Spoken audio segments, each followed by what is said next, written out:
Good day, everyone. I am Marit Brommer, and I am very happy to kick off this webinar series that we're starting around our data, our information, and we have called this Facts for Future.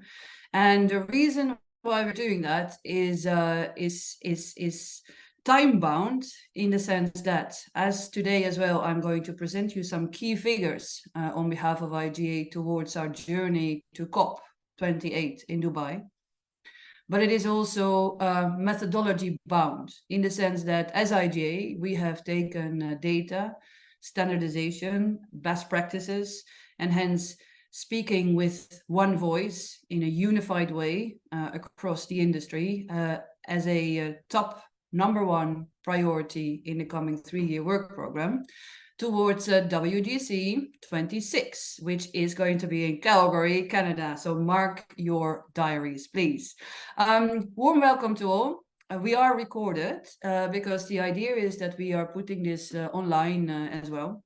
So for those of you who could not join at this instance, they can, of course, then later review. And also, this is part of a longer series of webinars. So today we're kicking off with your humble self. But we are, of course, planning to do a lot more on this crucial topic. Maybe from a context point of view on the IGA and why we are putting all our figures and our numbers out there is indeed because of the COP28. But we are on a journey, and the journey takes us towards a unified way of presenting and talking and reporting on geothermal energy worldwide. Now, the IGA has launched a new strategy under its new leadership, elected in early 23 with the board change. And we have spread the work, our work program, and our strategic initiatives across 7 regions. I'll come to that. But of course, we still have one mission, and that is growing and advancing geothermal energy worldwide. And on top of that, as IGA is the only global industry association and having, let's say, that network on that global level with all its partners, its stakeholders, and other interested parties, predominantly non-geothermal people, who are very much of the belief that we need to grow renewable energy in general, and of course, from our part, geothermal specifically. And as IGA, we have signed the pledge towards tripling up by the end of this decade. So triple up is the slogan for COP28 in Dubai. And I'd like to take a moment today to explain what that means actually for us as geothermal. We published recently, and I hope you all seen this on LinkedIn, but also on our website and through our regular communication channels, the key figures of our global geothermal update. Now, every 3 years, we are having a World Geothermal Congress, and as I said, in 26, we're heading towards Calgary. In which we always aim to have as many as possible country updates. So authors and all our global ambassadors, and you know who you are, I thank you deeply, because without you, we wouldn't be standing here today and reading from this sheet the numbers that are pertaining towards your country, representing the status of geothermal energy, both for power and heating and cooling, and everything that is in the portfolio around geothermal energy. So thank you. So we have updated our world status, both for power and for heating and cooling. Now we have changed the way we are collecting this data, not from a personal point of view, but from a methodology point of view, which is why I am going to invite the Information Committee Chair and also currently the author of our heating and cooling update, the world update, Miss Adele Manzella, next week to speak about the heating and cooling data, the data collection, why we wanted to put some methodology behind it that is carried by the majority, the task forces that we currently have also towards 26, and the data, of course, itself and what it represents. The same for power. We have Mr. Luis Negrín from Mexico, who has been authoring the world updates for power in Beijing. And he will be online next week as well, but then on the Friday, if I'm correct. But this will all come online as soon as a news release. To talk about our power update. And from that moment on, once we have explained all these things, we're going to present probably on a monthly basis per region the state of play for geothermal, both for the market of power and for heating and cooling. Very quickly on our strategy and why we're doing this, IGA is huge. We are very global, and hence sometimes the message gets diluted because, as we are all aware, geothermal means something different from region to region. And hence we have sat down with our board and we've looked at what they represent in terms of their affiliation, in terms of their industry membership, or in terms of their personal commitment towards the regions where they're from. And we have divided our work program, and also our strategic initiatives in 7 parts. This is it.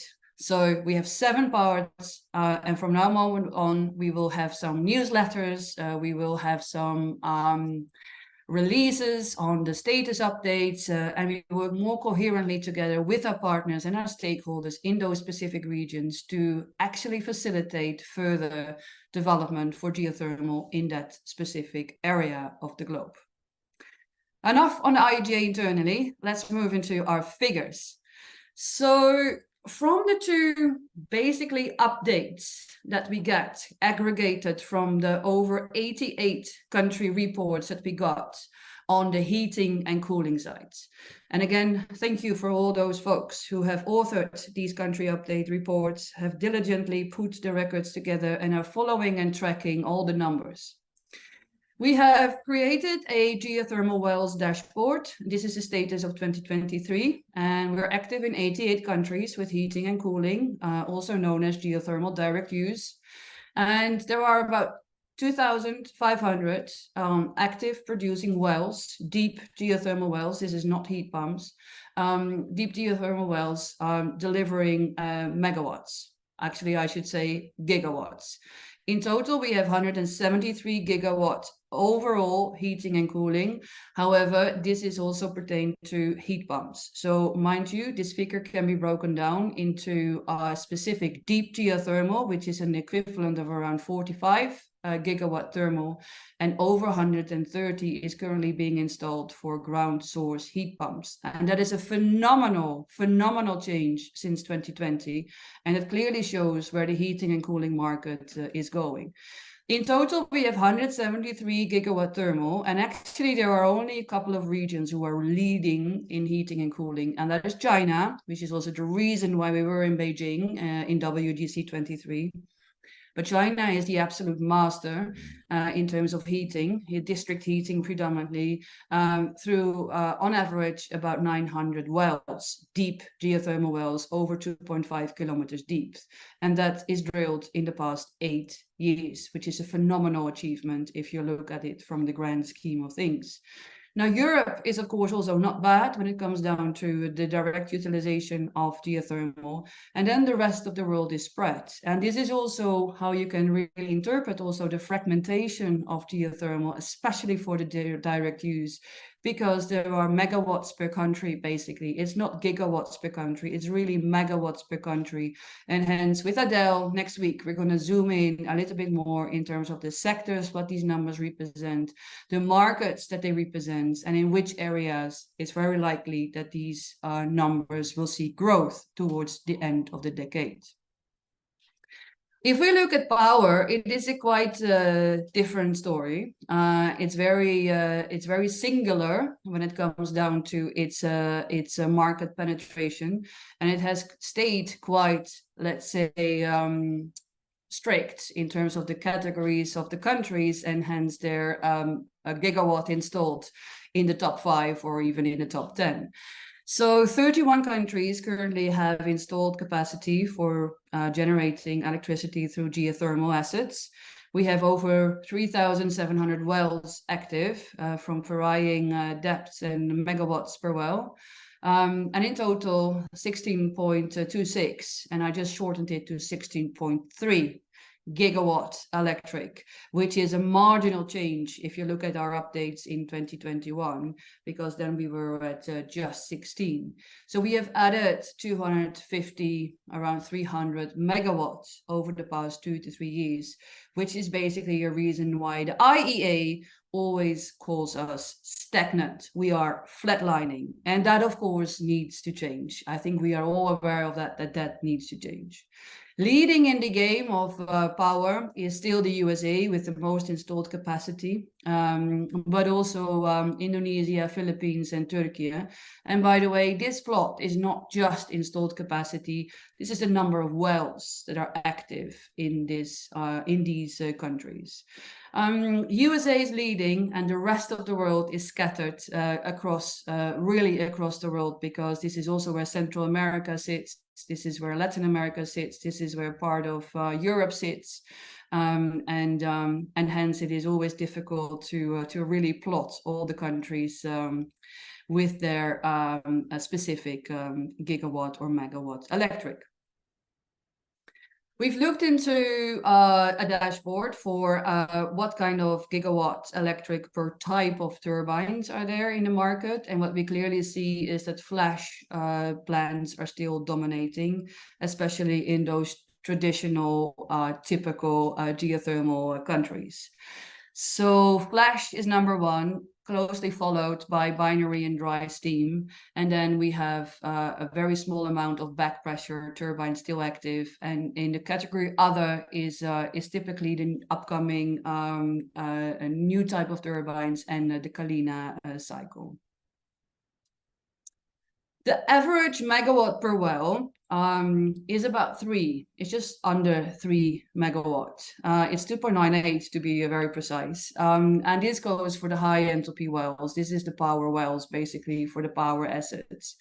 So as you can see, I mean, there are only a couple of countries who are really producing a lot per well, and that's typically Indonesia, New Zealand, and Turkey, who has developed geothermal over the past 10 years as well in a fantastic accelerating form. So they're producing quite some significant megawatts per well. In terms of our costs, and I think this figure is probably not as surprising because the ones who have been following geothermal know this quite well, but typically, very generally speaking, aggregated way across the world, we see 2 types of cost, and almost 50-50, subservice cost and service cost. Now, a lot of the emphasis within the geothermal sector has been and will be on reducing costs through a more efficient drilling and better exploration services, which I think will definitely help to drive down costs. And at the same time, I think in order to put some nuance to the quest to drive down costs is that half of our project costs sit on the service side. So basically the design, the engineering, and the infrastructure and the distribution network of what it is that we're trying to bring to communities, to the grids, and to the industry needs to be, of course, also factored in when we're looking at the overall cost of our geothermal product. So subservice is about 48% of the cost, out of which basically drilling takes up the most, which is completely understandable if you look at the time and the equipment and the manpower and the manufacturing that is needed in order to drill down into those reservoirs. On average, per megawatt produced, we need to get $3.5 million into our bank account if we want to go for projects.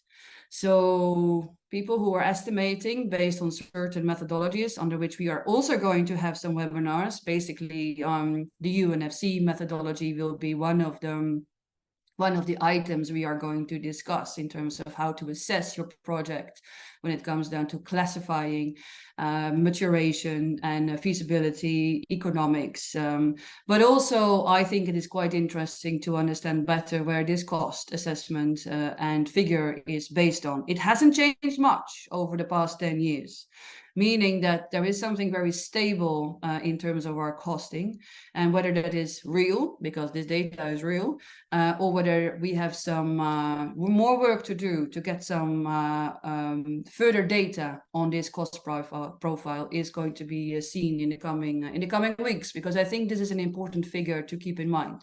3.5 million US dollars per megawatt, and that means that in certain cases, especially with the risk profile for geothermal, this is a tough one to bite, especially for investors and financiers. However, for those of you who came originally from oil and gas, the probability of success of a geothermal well in the exploration stage is tremendously high, especially when you come from oil and gas. So we have on average looked into probability of success stories, and it is 76%. So for any type of financier working in the oil and gas industry, this is a fantastic figure to deal with. And I think this is also something that we should advocate more about. We apparently, almost 8 out of 10 have a successful well, both in exploration for high enthalpy, as in the higher megawatt per well, but also in the lower enthalpy, so basically drilling for heat, for direct utilization. 8 out of 10 is a success.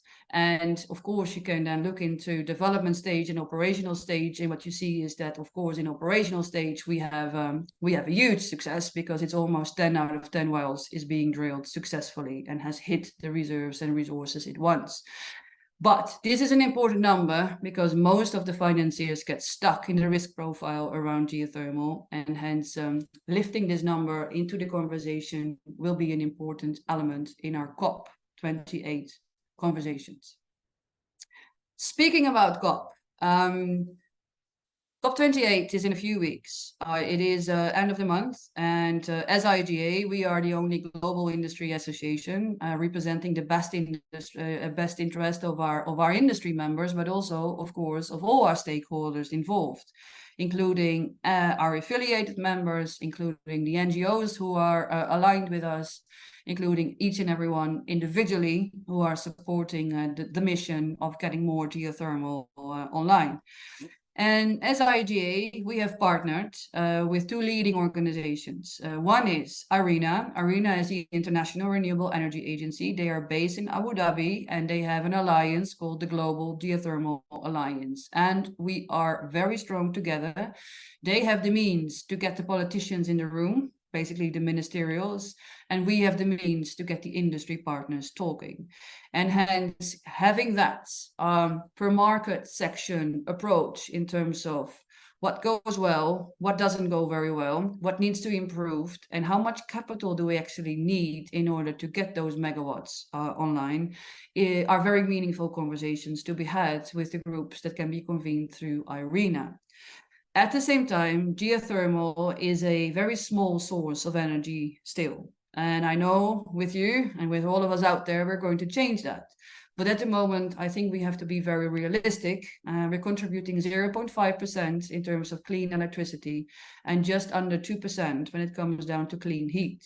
And that means that we are not seen as a very solid partner when it comes down to climate negotiations.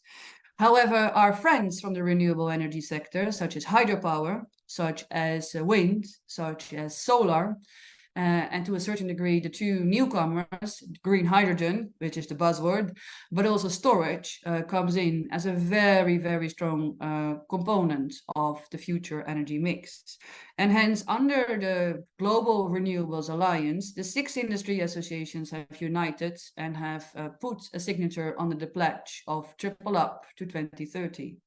And actually, this means a lot. It means that at COP28, a lot of industry leaders, CEOs, but also prime ministers, presidents, and other typical decision makers who actually can change for good, will underwrite this pledge as well. At least this is what they tell me right now on this date. For geothermal, however, that has quite some significant implications, because as we said, we are not the biggest yet. It's now 23.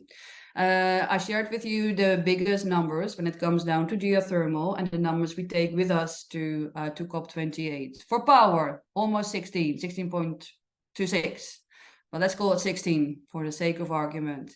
16 installed. If we triple up, we come to 48 gigawatt electric by the end of 2030, end of this decade.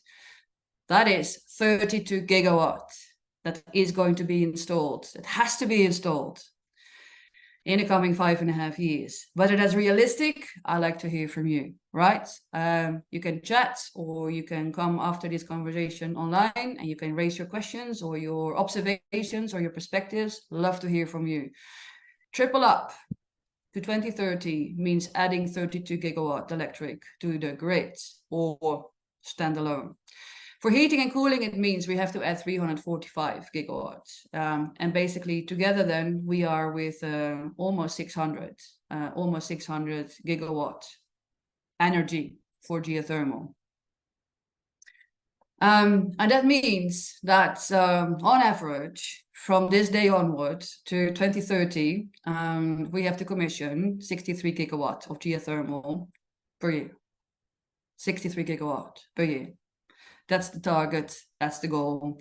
And I think we can all agree to this, that this will be magnificent if together we are successful in delivering this, 63 gigawatts. Now, we've had a look with our partners from the 7 regions. We've had a look at all the global updates, the country data reports. We had a conversation with our newly appointed VPs, and we've looked into the regional approaches and the sectoral approaches that are needed in order to deliver on this. And as always, there are different obstacles and opportunities in the different regions. So by no means is this a figure that is set in stone, because I think we still need to have that conversation on taking away the barriers and facilitating the growth. But on average, this is very likely the picture that we will see, hopefully, by the end of the decade, if all comes true, but also the regions where it's going to happen. Now, if you look at power, if you look at the electricity market, the ambition is there in Africa. Africa will very likely be leading the game for electricity. So I say go, go, go, Africa. Africa will be leading. It has the resources. It has not only the potential, but it has the fantastic capacity in terms of its human resources. I think the biggest hurdle for Africa is getting the finance in there, getting the finance and mobilizing the financial capabilities into the different aspects of delivering electrons to the grid. The US is booming, it's clear. The US is booming for geothermal. It's open for business. It's obsessed with geothermal. It's fantastic to see. And the whole Northern America, including the Caribbean, will see some phenomenal growth in terms of electricity, bringing electricity to the market. We are convinced of that also with our stakeholders. And of course, that's the reason why we're going to Canada in Calgary in 2026. Similar Indonesia in the APEC region. They are leading the charge, and of course New Zealand will add, for sure they will add the megawatts. They are already commissioning many wells and projects, but still, if you look at the biggest change and the shift is probably going to come from Indonesia and then also the Philippines. In LATAM, it's very likely that Southern America will come up. We have high hopes, of course, on Colombia, but also Chile and Peru and Ecuador. They are all putting their proposals together. So the Andes is looking like it's going to be a growth region. And Middle East, definitely. They will put money into geothermal. They will put effort, they will put capabilities into delivering geothermal. And it's a market to watch from our opinion onwards. Electricity in the EU, electricity in China. If you consider Turkey to be part of the EU, for sure, it will grow. Iceland will add. There will be some individual projects. But the growth will not significantly sit there for the rest of the EU member states. China, not so much for the electrical part either.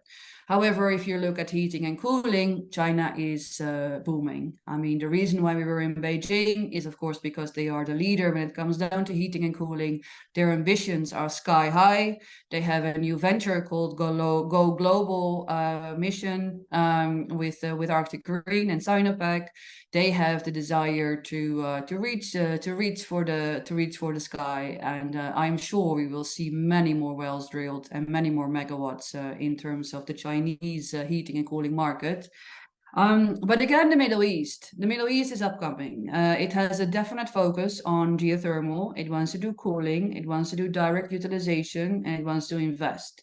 So I think if we sit here in 2030, hopefully this picture will still hold true, but it's very likely that these areas are going to be leading when it comes down to the direct utilization of geothermal for the purposes of clean energy. For Northern America and EU, yes, they will rise because it will continue the fight against fossil fuels, and hence the uptake of clean energy will come. But the growth is probably more mild and more stable than in China and in the Middle East. And then for Africa, Latam, and the APEC region, we see more coming out of the electricity and for perhaps the cascading use of the direct utilization, but not so much the primary focus on the direct use side. Of course, there's growth, so don't worry, but it is less than in the other regions. And then the big question is how. Let's be honest, this is a nice target to have. It's always good to have ambitions. It's great to have data, so we can play with it. We can put it on a dashboard and we can look at it, and we can come to COP28 with a nice infographic. But ultimately, the question is how, and what do we need to do in order to facilitate what goes well, remove the hurdles where it has to, where they are, and also inspire the financial world to come with the billions instead of the millions, because that's what this game is about. It is about attracting further finance into geothermal. It is as simple as that.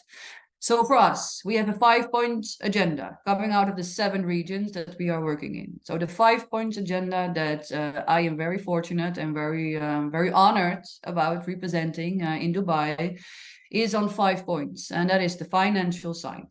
More finance, more geothermal. But it also comes down to the right policies. Now, the policies for electricity and the policies for understanding geothermal in the electricity market, even though we are only active in 31 countries, it is going relatively well. Geothermal, however, for heating and cooling is still a very difficult one. Low enthalpy, direct utilization, especially for the direct utilization in the built environment, it is all depending on a mix of lobby pro fossil fuels or changing it to hydrogen versus geothermal being unknown as a source of energy for clean heat or for clean cooling. And hence the right type of policies, including the right type of instruments, incentives, tariffs, whether they are feed-in tariffs or whether they are subsidies and tax cuts. These are all very necessary policy instruments that are not always present in those countries that have that abundance of energy beneath their feet. For us, policy is crucial. Innovation. I think many of you work, of course, in the technology side of geothermal. I think we all appreciate that new technology, innovation, drilling faster, drilling more megawatts per well, the whole advanced and geothermal everywhere and anywhere concept is crucial in order to deliver on the successful target. So innovation is part of our agenda, and it's also part of the current agenda, in the sense that we still see, of course, places where we can add much more megawatts in existing assets, for instance, and hence innovation, new technologies is also needed for those existing players. So every type of conversation and every type of R&D that is happening in order to get more megawatts out of our assets are very, very crucial to deliver on the target. And then training and standards is slightly more soft and it's slightly more long-term and it's slightly more thought-provoking, and hence it takes more time. But training is crucial in order to get the resources there. Currently, we are with 250,000 people, men and women, working subsurface, at surface, and in any type of capacity when it comes down to government or in the regulatory space. 250,000 workforce. That's what we have in geothermal. And this is not enough. If we want to triple up, not only do we need to triple up our human resources, I think we have to quadruple up, or build the future of generation for geothermal. Hence, training, capacity building, technical assistance for those countries that are emerging is crucial. So budgets for training, but also companies and governments realizing that they need to train their next generation is vital, and hence a point for us to take to COP. And then standards. For some reason, it is hard to come to a definition in geothermal. It is hard sometimes to appreciate that we are all collecting data in different ways, in different levels, or with different type of outputs. As IGA, we have taken it upon ourselves with a wonderful committee under 2 task forces, one for power and one for heating and cooling, to finally nail this. I have seen one article, and I'm very happy she's online as well, and I hope maybe she can explain a little bit about it either later or today. But I read this article by Kasia Kurek and Margaret Krieger as main author, who identified at least 6-7 organizations that are all reporting on geothermal. They're all reporting in different standards, in different ways, in different units and different definitions. It doesn't help us, right? It doesn't help geothermal if the people do not know how much actually we have under our belt. And hence, to lobby and to advocate and to set those right policies for geothermal can only happen when we have one standard way of reporting, one standard way of writing, and one standard way of monitoring our resources. So hence, for IGA in its current work program, it is something we are very strong about, but also very we think this is a very important point, and hence we take this to COP28 as well as one of the game changers for delivering on the triple up target. That's it for me. I hope, first of all, that you've enjoyed it, that you think this is worth your time to sit here, and thank you still for being here and to joining us. If you have any questions, observations, or if you just want to have a chat, the floor is open. I see some lines on the chat. I have to close this presentation, so I'm going to do that, and then I open the floor for conversations. Thank you.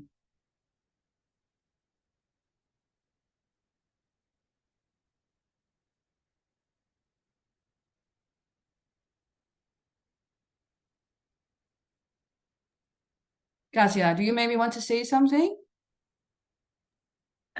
Yes. Oh, I have troubles to connect with the video. You can't start the video because the host has stopped it. This is the message I have from Sorry, Zoom. please again, yeah, security. No, that's all right. I mean, if you don't see me, you're not losing much. It's more Okay. important what I should share with you, probably. But you can. Okay. Yeah, thanks. Yeah, thanks so much, Marit. And I guess we are excitingly waiting for COP and for what's going to happen there. There has been a lot of renewable industry changes from last COP in general, and a huge progress in geothermal, which you have some summarized to us, but those colleagues that have managed to reach to Beijing for WGC, we could witness that progress and we could hear ourselves. So a couple of words on the data standards and the need of understanding geothermal data from my side. If I may take really 5 minutes of the floor here, thank you so much. I have decided to add something from myself. I am working as an expert for IGA. I have been I had the honor actually to be invited to the data expert group, which has been working more than a year for setting up new directions for coordinating and setting new new direction for the data collection. So that it has been a big work. The group has been coordinated by one of the directors of IGA, which I don't think Adele is present with us, and the whole group was divided between power experts and direct use experts, and I sat on the direct use expert groups. Why I have gone to the group of direct use experts? We have committed an article, which actually Marit has been among the co-authors, so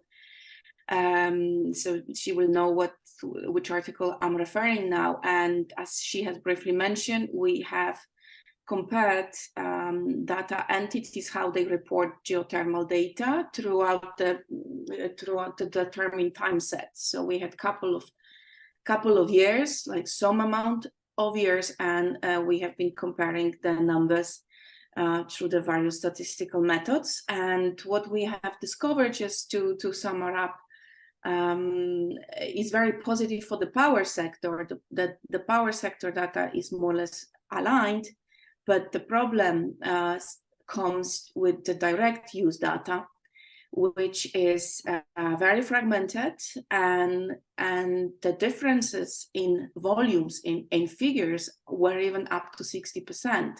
So 60% of difference per country reporting per year per entity is actually a very worrying event. And this is why the groups have been working on the data standards, and this is why also I believe Marit has launched this discussion, because the IGA and associates, their principle is to pushing geothermal industry ahead. And the industry data, which includes the direct use data, is actually interpreting the geological data. So as far as we know geological data, we have a system of GIS mapping, very advanced engineering, probably the whole geothermal resources are more or less known, but when it comes to industry data, so how this geological data it's been put in practice into business, how it's exploited, appears to be very chaotic and not known. And we need to know the data to be able to push policies and of course motivate industry to expand. And I have been talking about this during the World Geothermal Congress. I had another paper, so maybe some colleagues have already seen me talking about it, but those that not, we propose a model how to standardize definitions and how to standardize data collection and introduce this ways to the reporting entities.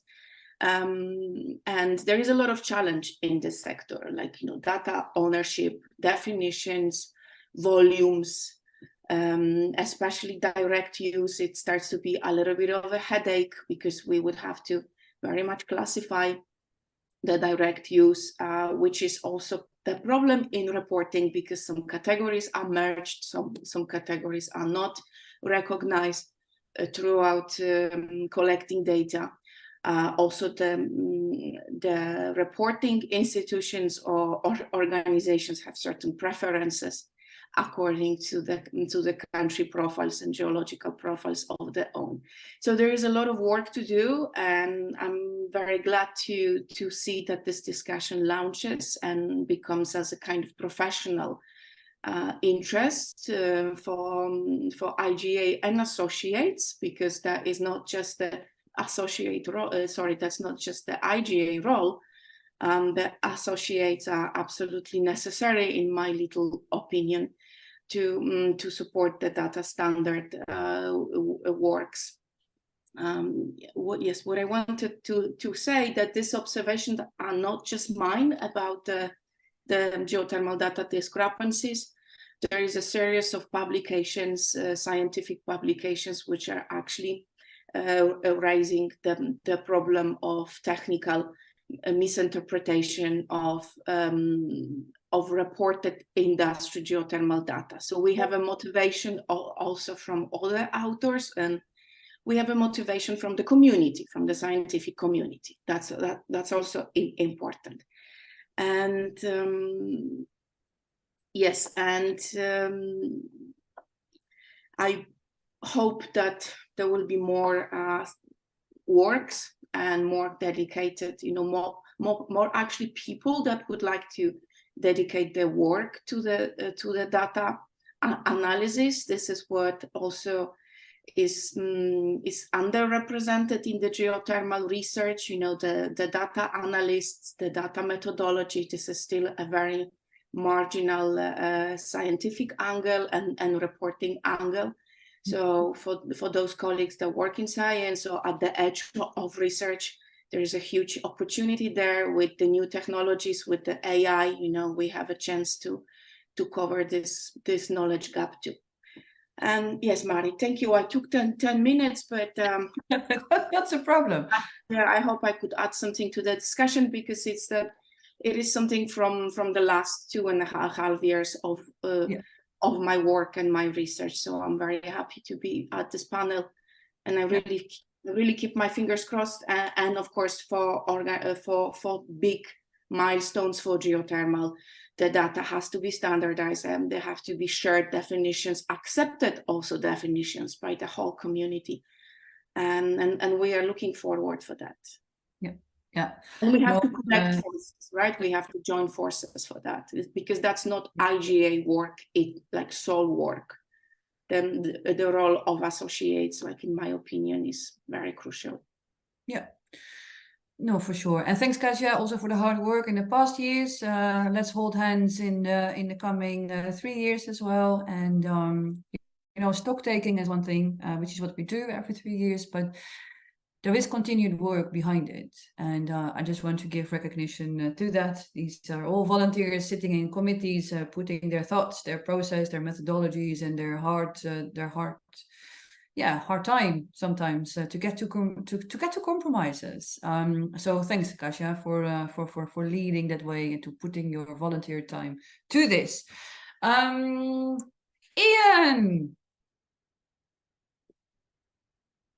you raised your hand. Hello, everyone. Thank you. I hope I can be heard clearly. Yes, for sure.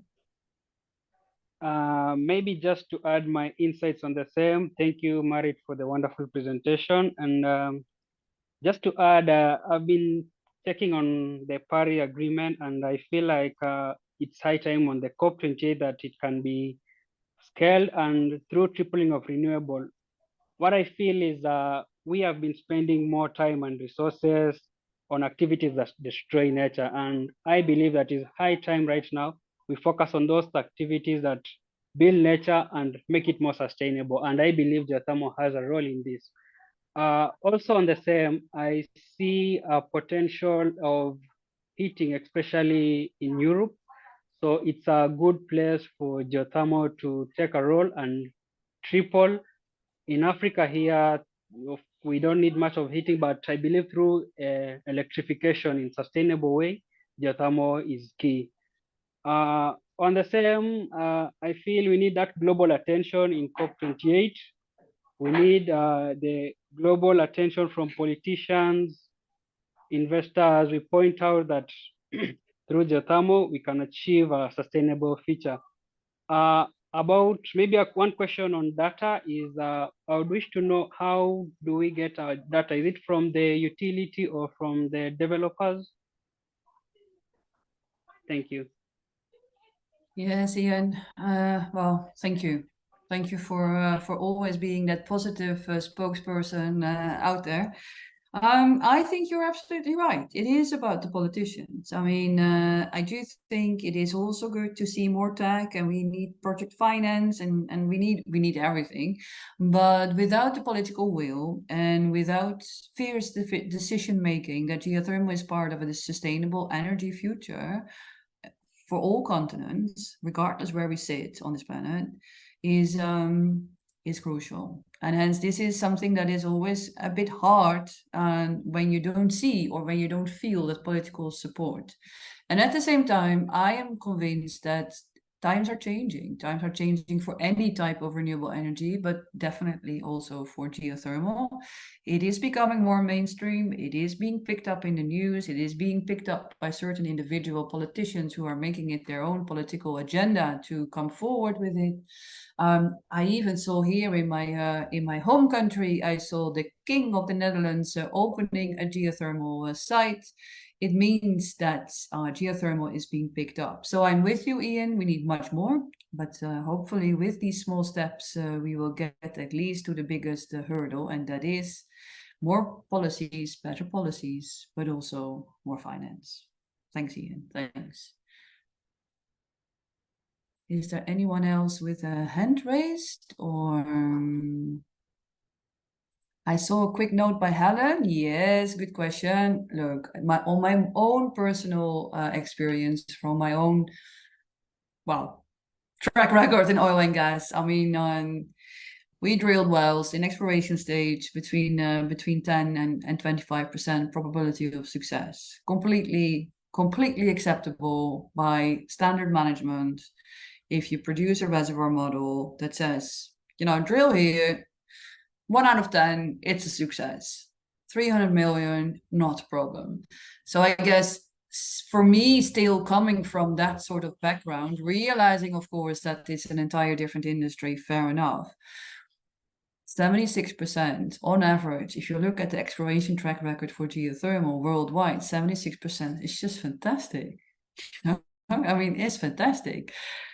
But it is apparently still not good enough to convince the typical private finance or private equity or venture capitalists to go into geothermal easily. So we still need to do some advocacy around what it is that we can do in order to mitigate that risk. And hence some guarantees and some insurance profiles around it are definitely necessary in order to get to a global uptake of the private side for geothermal.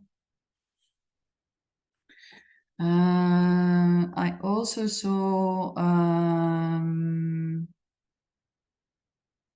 yes, Jesse, hi, yes, Africa, it is on the rise. I think it is because of you and all the other hardworking people who are putting their names out there in terms of advocacy and knowledge and coming to the conferences and speaking about the opportunities and getting the training.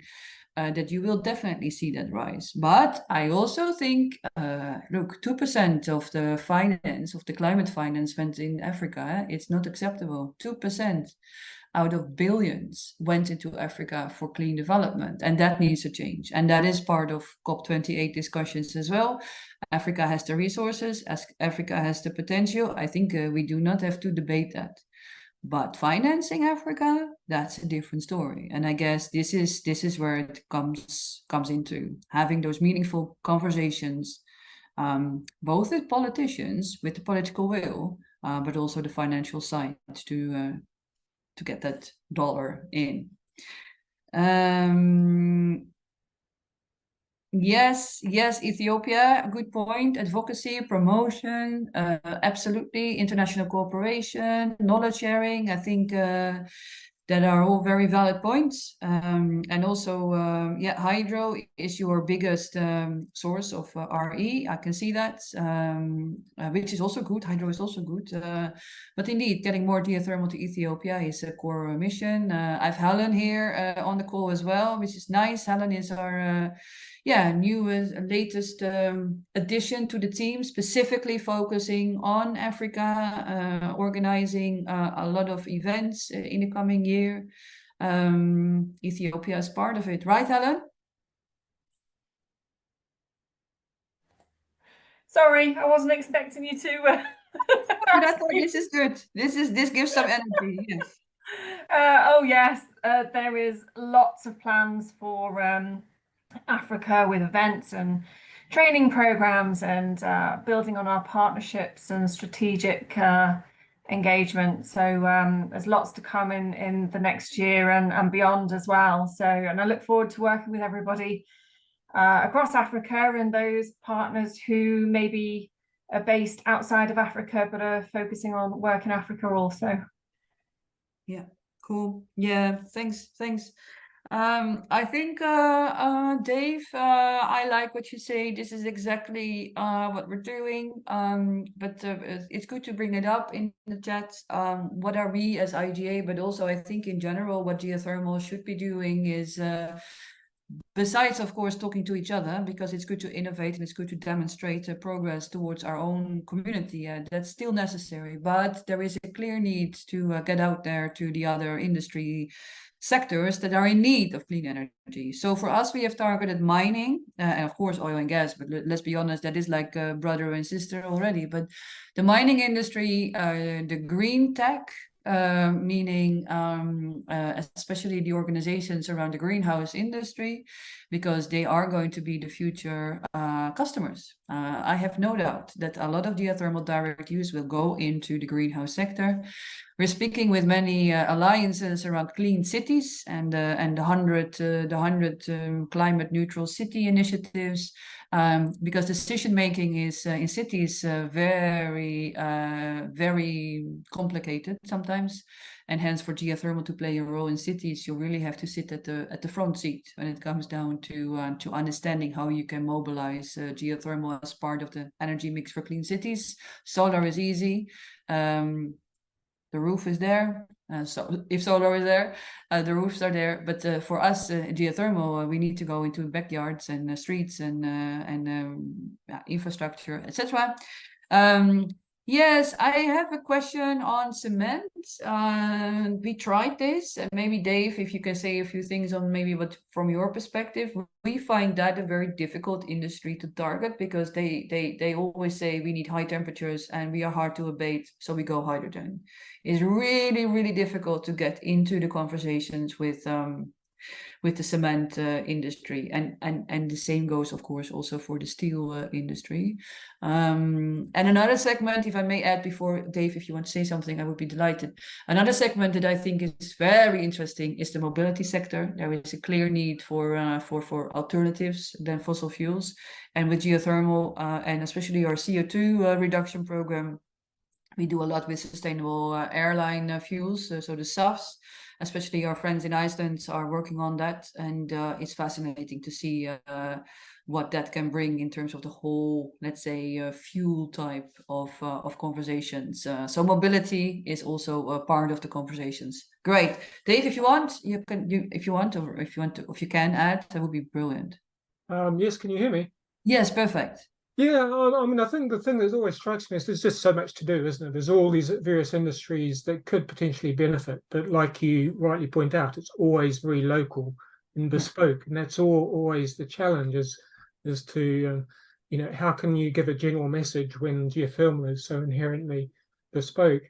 And but one thing I really I often wonder about it, and I'm sure it's kind of happening in a loose kind of way, but just, it would be nice sometimes if there was just a geothermal project atlas where from all the different industries, from all the different sectors, where there were kind of like the shining lights, just to give case study examples that you could put in front of these different sectors and say, yeah, look, because always the question, I don't know about you, but always the question I get is, well, yeah, where's a working example that where's it been done before? Because nobody, understandably wants to be first. So it's, anything we can ever do to just log those, even the projects that perhaps haven't been successful but have got close, the ones that have made progress, that's kind of what I often try to do. And I often think, food processing is the low-hanging fruit. And I also think about desalination a lot, because these are projects that often have hundreds of millions of pounds spent. So in geothermal, if they use heat of any kind, or if it's hot enough power, then geothermal doesn't have to be the whole solution to be a useful leg up, and it can give all sorts of good things. So yeah, just kind of putting it in that context, particularly for those industries where they're already spending big already, and where anything that can give that they won't sneeze at spending a few million on a few wells if it might give them extra energy for 30 years. Those are the projects that really excite me, but the difficulty is really getting right in to talk to these people one-to-one on specific projects in specific places. It takes an army of people to do that, and that's the challenge, I think. Yeah, agreed. But still, this is the future. I agree totally. So thanks for bringing that up. That really is awesome. Well, thank you for your hard work. Yeah, cool. And see you soon, hopefully. Right, I don't see any more hands raised. I think we have also discussed everything in the chat. Yes, Africa. But I believe we can do anything we want to do. I agree. Having such community would really be of great help. Yes, agreed. All right. So from my side, thank you for joining and for these great conversations. I think this helps. It helps me. It helps IGA. It helps us as a community to grow, but also to understand better how we can advocate. I mean, the numbers we are now relatively convinced of, that's based on our number crunching, that we come to sort of, to the what are the facts. And these are our facts, and we still need to do some fine tuning. And it would also definitely help if we are projecting it in a regional approach, and then of course some modeling around some finance and etc. and the policies that are needed. But that's for the coming 3-year work program. For now, methodology and getting us all to speak the same language when it comes down to the units and the definitions. It's not very sexy topic, I do appreciate that, but it is super important. Hence, again, my thanks for you to join, but also for my committee members and the task force members. If you want to join such task forces, do not hesitate to reach out. They are open to our members. It's not just for the board or for committee members to sit in there and to advocate for, because we can use each and every one of you to drive this industry forward. So don't hesitate. Next week, we have Adele Manzella and we have Luis Gutiérrez-Negrín on 2 different times, because they are based in 2 different parts of the world, which is, as you run a global organization, always a bit tricky what you navigate when. Adele on heating and cooling and updates and methodology requests and sharing of where we stand with the task force heating and cooling on her behalf, and Luis on the power. On the Friday, if I am not mistaken, but those will be posted online. And after that, in the new year, we continue after COP28 with the 7 regions and the updates per region. With that, I say again, thank you. Stay safe, and I hope to see you soon somewhere, someplace. Thank you very much.